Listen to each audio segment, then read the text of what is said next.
ఆకాష్ నమస్కారం. అన్న నమస్కారం అన్న. చెప్పండి. అంటే మీరు 46 జీవో రద్దు కోసం చాలా ప్రయత్నం చేస్తున్నారు. కాంగ్రెస్‌ని గుడ్డిగా నమ్మి చాలా వరకు ఫైట్ చేసినారు కదా! సరే అవునన్న. మీ అంశం ఏమైంది? కాంగ్రెస్ ప్రభుత్వం కాంగ్రెస్ గవర్నమెంట్ మీకు హామీ ఇవ్వడం కూడా జరిగింది కదా! ఇప్పుడు ఏమైంది ఆ అంశం? ఆమె ఏందన్న దీక్షలు చేపించిందే వాళ్ళు కదా. హ్మ్.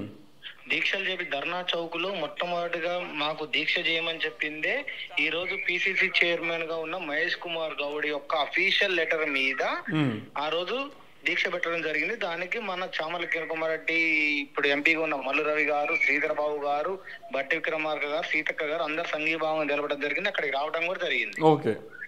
ఇది అదే కమిటీలో ఈ రోజు జియో 46 కి ఆ రోజు అన్యాయం జరిగింది, న్యాయం చేయమని సాక్షాత్తు అసెంబ్లీలో మాట్లాడింది ఇదే శ్రీధర్ బాబు గారు, బట్టి విక్రమార్క గారు, సీతక్క గారు. ఓకే. ఇదే జీవో నెంబర్ 46కి ఇలా కమిటీ చైర్మన్ గా ఉన్నది శ్రీధర్ బాబు గారు. ఓకే. అది చూడన్న జోక్ చూడన్న. హ్మ్. ఒకప్పుడు టిఆర్ఎస్ గవర్నమెంట్ లోనేమో న్యాయం చేయమని అసెంబ్లీలో మాట్లాడిన వ్యక్తి ఇదే విద్యార్థులకు న్యాయం చేసే కమిటీకి చైర్మన్. కానీ ఇంతవరకు ఆ కమిటీ ఎక్కడ పోయిందో. కాంగ్రెస్ అంటేనే కమిటీల కాలయాపన అన్న. పేరే ఉంది, ఎప్పటి నుంచో ఉంది. తెలంగాణ రావడానికి ఎన్ని కమిటీలు వేశారన్న నీకు తెలుసు. ఓయూ స్టూడెంట్ గా నీకు అన్ని తెలుసు. ఎన్ని కమిటీలు వేశారు? దాదాపు 100-150 కమిటీలు ఉంటాయి. అవును. ఆ కమిటీల యొక్క రిజల్ట్ ఎప్పుడు వస్తుందో తెలుసు. అవును. రేపు 27వ తారీఖు గాంధీ భవన్ ని 5,000 మంది విద్యార్థులతోటి 27వ తారీఖు శ్రీధర్ బాబు గారు ఉంటారంట. ఇంకో అంశం ఆకాశ్, మీరు బల్మూర్ వెంకట్తో పాటు ఎమ్మెల్సీ తీర్మారు మల్లన్నతో పాటు చాలా మంది చుట్టూ తిరిగినారు. మీకు కూడా పదే పదే భరోసా ఇవ్వడం కూడా జరిగింది. సో ఇంత ఇంత పెద్ద ఇష్యూ జరిగినప్పుడు మీరు కోర్టు దగ్గర పాపం కన్నీళ్లు పెట్టుకొని మీరు కింద పడి ఏడ్చినారు. అందరి కళ్ళల్లో నీళ్లు తిరిగినాయి, అందరి మనసు కలిసి వేసింది. ఇంత అంశం జరుగుతున్నా కూడా ఎవరన్నా మీతో కూర్చొని మాట్లాడి మేమేమన్నా సాయం చేస్తామనే ప్రయత్నం చేయలేదు ఎవరు కూడా? కొంతమంది చేసిరన్న, అవి చెప్పకూడదు. చెప్తే ఎందుకంటే మళ్ళీ పార్టీలో వాళ్ళనే తొక్కేస్తున్నారు. ఓకే. చెప్పేస్తున్నారు, కాపాడిరు ఏమో అంటూ అన్ని చేశారన్న. కానీ వీళ్ళ శక్తికి మించిన శక్తి ఏంటంటే అసలు పైన శక్తులు ఉన్నారు కదన్న. చేసి అసలు ఎలక్షన్లలో ఓట్లేసి గెలిపించుకున్న వాళ్ళు ఉన్నారు కదా మాతోటి. అసలు మాకు ఇక్కడ అర్థం కాదు ఏంటంటే 48 మంది ఎమ్మెల్యేలు వెళ్ళి ఇచ్చిరన్న. ఓకే. ఇక్కడ అన్న ఇప్పుడు నొప్పి ఎవరికైతే తగిలిందో ఆ కమిటీ చైర్మన్ మన నియోజకవర్గాలు లేరన్న. ఓకే. ఒక రోజు ఇప్పుడు ఓపెన్ గా చెప్పేస్తున్నా మీ ఛానల్ ద్వారా. ఈ కమిటీ చైర్మన్ దామోదర్ రాజనరసింహం గారు. ఓకే.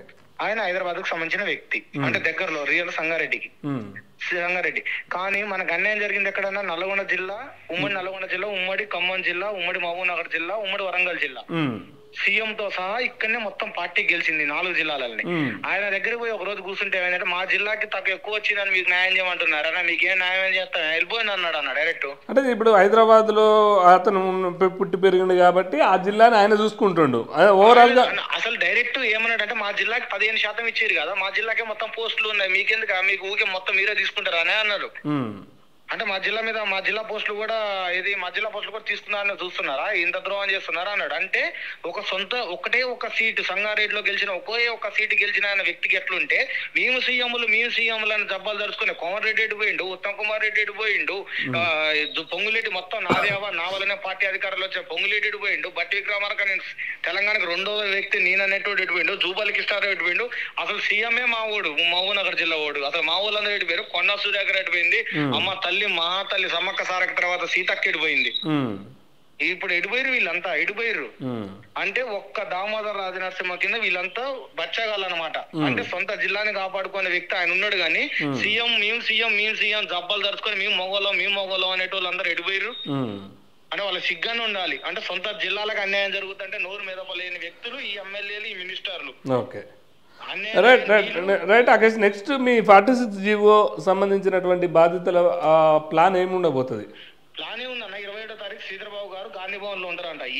ఏ గాంధీ భవన్ మెట్లు ఎక్కైతే మొట్టమొదటిసారి మేము అభ్యర్థన ఆత్తనాదాలు పెట్టుకుంటూ వెళ్తే మాతో దీక్షలు చేపించి ముట్టడి చేపించి మా మీద కేసులు వేయాలా చేసిన అదే శ్రీధర్ బాబు గారు ఈ రోజు కమిటీలో ఉండి కూడా మాకు న్యాయం చేయలేకపోతున్నారు.